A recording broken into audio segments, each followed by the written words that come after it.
திருச்சி திருவெறும்பூர் வட்டம் கூத்தப்பர் காளி கோவில். இந்த கோவிலின் தல விருட்சமாக மகாவில்வம் உள்ளது. தீர்த்தமாக அம்பாள் தீர்த்தமும் காளியாறு, சிவ தீர்த்தம், சிவகங்கை, பாதாள கங்கை ஆகியவையும் உள்ளது. காளியின் சிறப்புகள்: காளி தேவி காலஸ்வரூபி, காலத்தை கணிப்பவள். எங்கே எப்போது அதர்மம் தலை தூக்குகிறதோ அங்கே அப்போது நான் வருவேன் என்று கீதையில் ஸ்ரீ கிருஷ்ணன் சொன்னதை அப்படியே முழுமையாக செய்து காட்டுபவள்தான் காளி தேவி.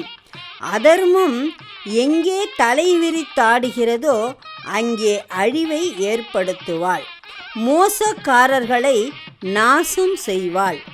அக்கிரமக்காரர்களை காலம் நேரம் பார்த்து அடியோடு அழித்து விடுவாள். நல்லவர்களுக்கு நன்மையே செய்வாள் அந்த மகாகாளி.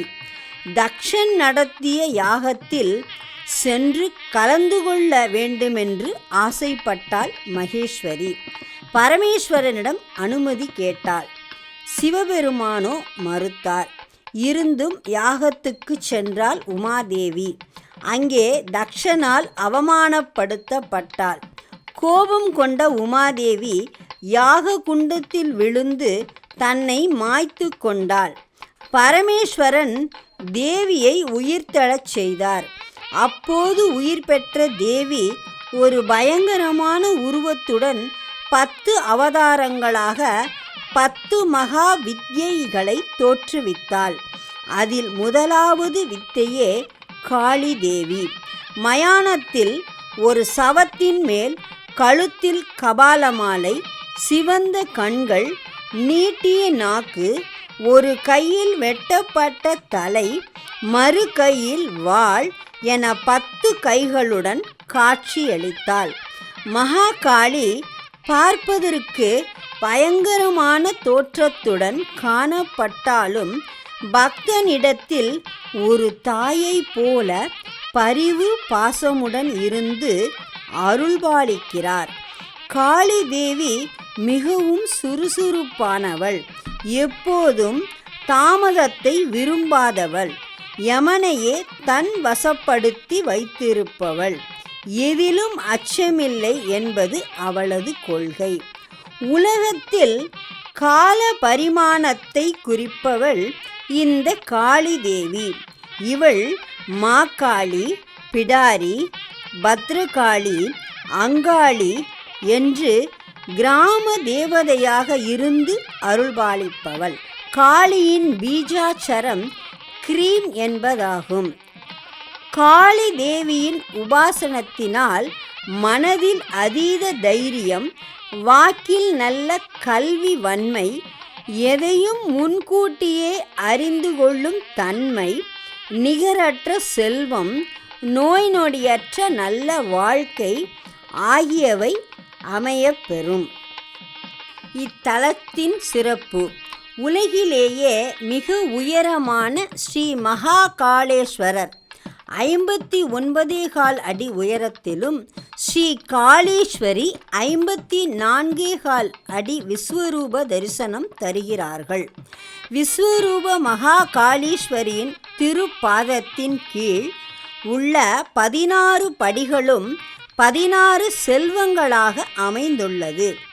இத்திருப்படியின் கீழ் உள்ள அறையில் காலஜோதி சுடர்வீசி பிரகாசிக்கின்றது. இங்கு அம்பாள் நின்றும் இருந்தும் கிடந்தும் அருள்பாலிக்கிறாள். சக்தியினையுடைய பஞ்ச பேதங்களையும் குறித்து 5 சக்திகளாக பிரதிஷ்டை செய்யப்பட்டுள்ளது. இச்சா சக்தி மகாகாளேஸ்வரி, கிரியாசக்தி பிரத்யங்கரா தேவி, ஞான சக்தி குஹகாளி, ஞான சக்தியின் திருமுன் ஞானலிங்கம், பராசக்தி சிவமாயா தேவி, ஆதிசக்தி அதிரூப நிலையில் வனகாளியாகவும் உள்ளனர். அஷ்டகாளிகள் 10 பைரவர்கள் உள்ளனர். பாதாளத்தில் இயற்கையான நீர் ஊற்றில், அதாவது பாதாள கங்கையில் ஜலகண்டேஸ்வரராக உள்ளார். அதிகார நந்தி தேவர், விஷ்ணு நந்தி தேவர், தர்ம நந்தி தேவர் ஆகிய 3 நந்திகள் அமைந்துள்ளன. பிரத்யங்கரா தேவியின் கருவறையில் நாகநாதர் வீற்றிருக்கிறார். இவருக்கு கீழே ரிஷி அவர்களின் மகா சமாதி அடையும் இடம் உள்ளது. இங்கு சரபேஸ்வரர், பிரத்யங்கிரா, சூலினி துர்கா ஆகியோருடன் அருள்பாலிக்கின்றார்.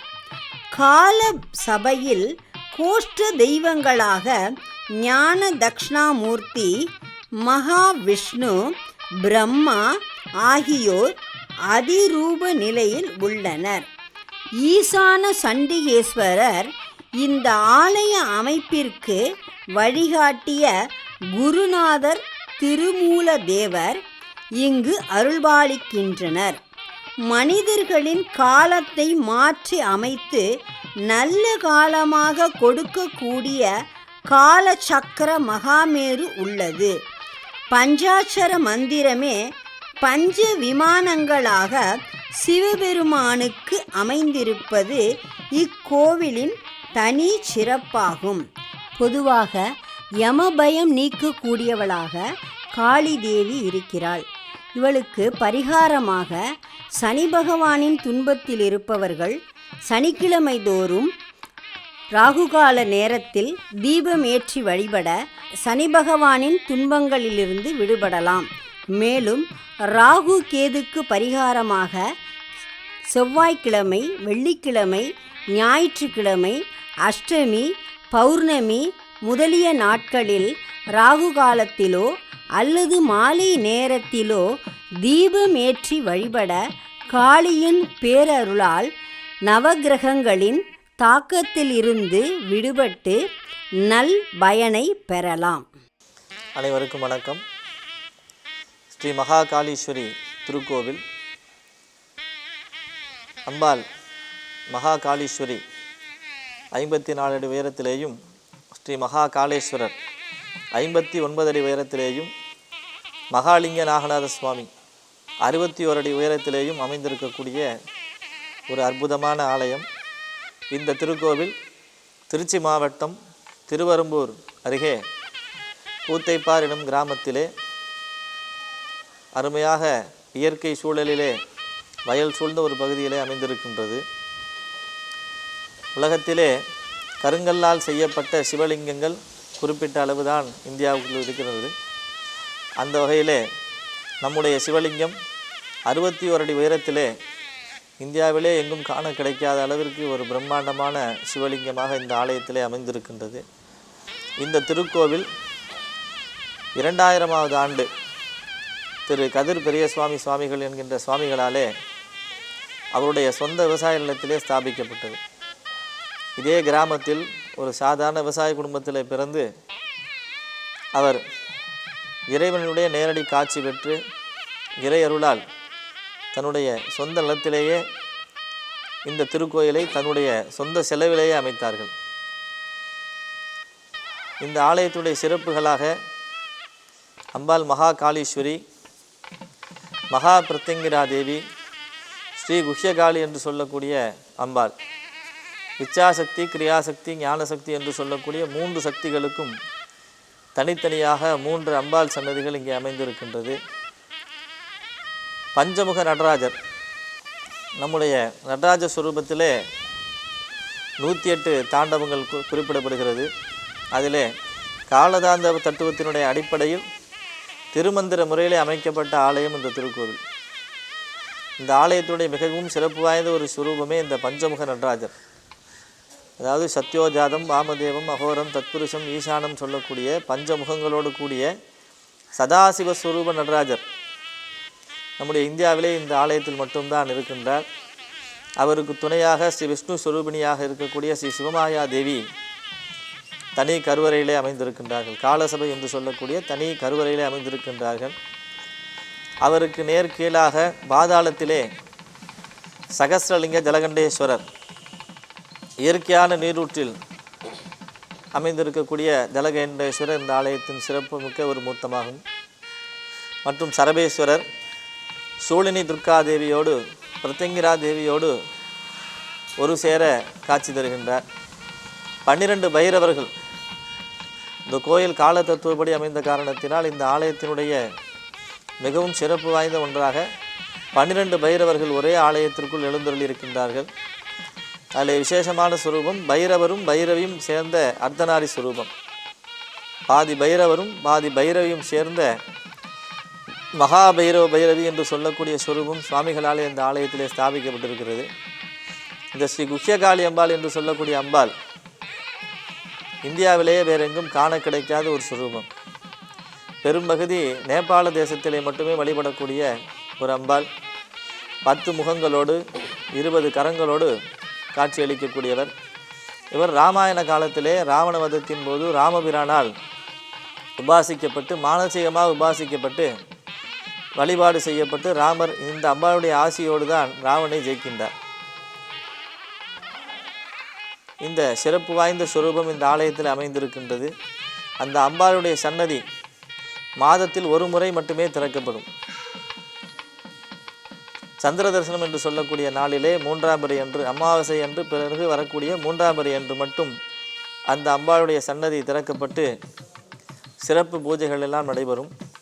மாதாந்திர பூஜையாக 2 பிரதோஷங்கள், அமாவாசை ஸ்ரீ பிரத்யங்கிரா தேவி சரபேஸ்வரர் ஹோமம், தேய்பிரை அஷ்டமி காலபைரவர் ஹோமம், கால சபாநாயகராக இருக்கக்கூடிய அந்த பஞ்சமுக நடராஜ பெருமானுக்கு ஒவ்வொரு ருதுவுக்கும் 2 மாதங்களுக்கு ஒரு முறை, சித்திரை 1லிருந்து 2 மாதங்களுக்கு ஒரு முறை சிறப்பாக அபிஷேகங்கள் எல்லாம் நடைபெறும்.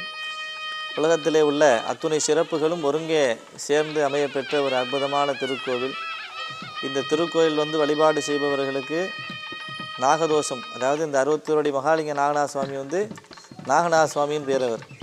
ஏன்னா திருநாகேஸ்வரம் நாகநாத சுவாமி தான் எங்கள் குருநாதருக்கு அவர் காட்சி கொடுத்து ஞாகரூபமாக காட்சி கொடுத்தது. அவருடைய ஆசீர்வாதத்தினால் தான் இந்த கோயிலே அமையப்பட்டது. ஏன்னா ஒரு சாதாரண படிக்காத விவசாயியாக இருந்த ஒருத்தர் இறைவன்கிட்ட பெற்ற ஞானத்தினால் கட்டப்பட்ட கோயில் இந்த கோவில். அவர் 8வது மேலே படிக்காத ஒருத்தர். அவர் சொந்த விவசாய நிலத்திலே அவர் கட்டுற அளவுக்கு அவருக்கு மனோதைரியத்தை இறைவன் தான் கொடுத்துருக்கார். கால தத்துவப்படி அமைஞ்சதுனால இந்த கோயிலுக்கு வழிபாடு செய்கிறவங்களுக்கு அதாவது ஜாதகத்தில் எப்பேற்பட்ட தோஷம் இருந்தாலும் சரி, கால தோஷத்தில் அந்த எல்லா தோஷங்களுமே நீக்கக்கூடிய அளவிற்கு ஒரு சக்தி வாய்ந்த திருக்கோயில். ஏன்னா சதாசிவ சுரூப நடராஜர் அவர் படைத்தல், காத்தல், அழித்தல், மறைத்தல், அருளல்கிற 5 தொழில்களையும் சதாசிவமூர்த்தியை செய்கிறதா இருக்கும். பிரம்மா, விஷ்ணு, ருத்ரன், மகேஸ்வரன் சதாசிவனுக்குள்ளே இருந்து அப்பேற்பட்ட ஒரு அற்புதமான திருக்கோவில். பக்தர்கள் எல்லோரும் இந்த ஆலயத்திற்கு அந்த சதாசிவமூர்த்தியினுடைய அருளையும் அம்பாள் மகாகாளீஸ்வரி அருளையும் பெற்றுய வேண்டுகின்றோம். ஒன்று கண்டீர் உலகுக்கு ஒரு தெய்வமும், ஒன்று கண்டீர் உலகுக்கு உயிராவது, நன்று கண்டீர் அது நமச்சிவாயப்பழம், தின்று கண்டேற்கு அது தித்தித்தவாரே. திருச்சிற்றம்பலம். லோகா சமஸ்தா சுயினோ பவந்து.